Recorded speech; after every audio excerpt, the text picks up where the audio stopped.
Bonjour à toutes et à tous, et nous revoici pour une nouvelle ressource aujourd'hui.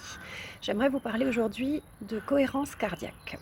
Cohérence cardiaque, particulièrement développée par David O'Hare, euh, consiste à retrouver un rythme cardiaque et respiratoire qui corresponde à la façon dont notre corps, notre système corporel est conçu. D'accord, nos organes sont un système complexe qui coopère plus ou moins selon comment on le traite.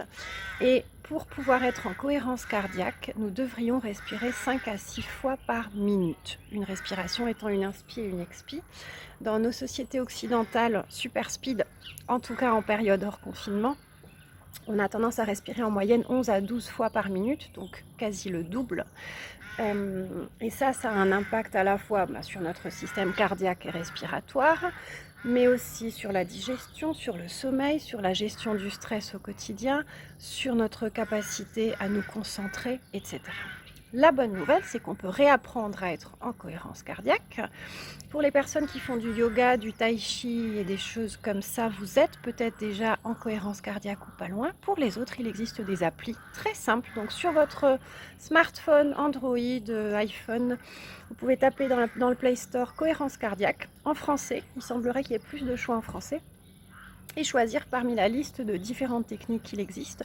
Le principe est toujours le même. Ce sont des applis qui durent 5 minutes et qui consiste à faire la chose suivante. Quand la petite boule monte, vous inspirez, et quand elle descend, vous expirez. Et ce, pendant 5 minutes. O'Hare nous explique que si nous faisons cet exercice 3 fois par jour pendant 30 jours, notre corps réapprend à être naturellement en cohérence cardiaque. Ce qui a un effet, encore une fois, sur tout notre système et notre fonctionnement, notre gestion du quotidien. Pour ceux et celles qui n'ont pas forcément de smartphone, vous pouvez aussi aller sur YouTube, taper cohérence cardiaque de la même façon. Il y a des tas d'applis, de petites activités. Pour les enfants, il y en a avec des petits papillons qui montent ou descendent. Il y a la plage. Vous pouvez vous faire plaisir et choisir celle qui vous convient le mieux.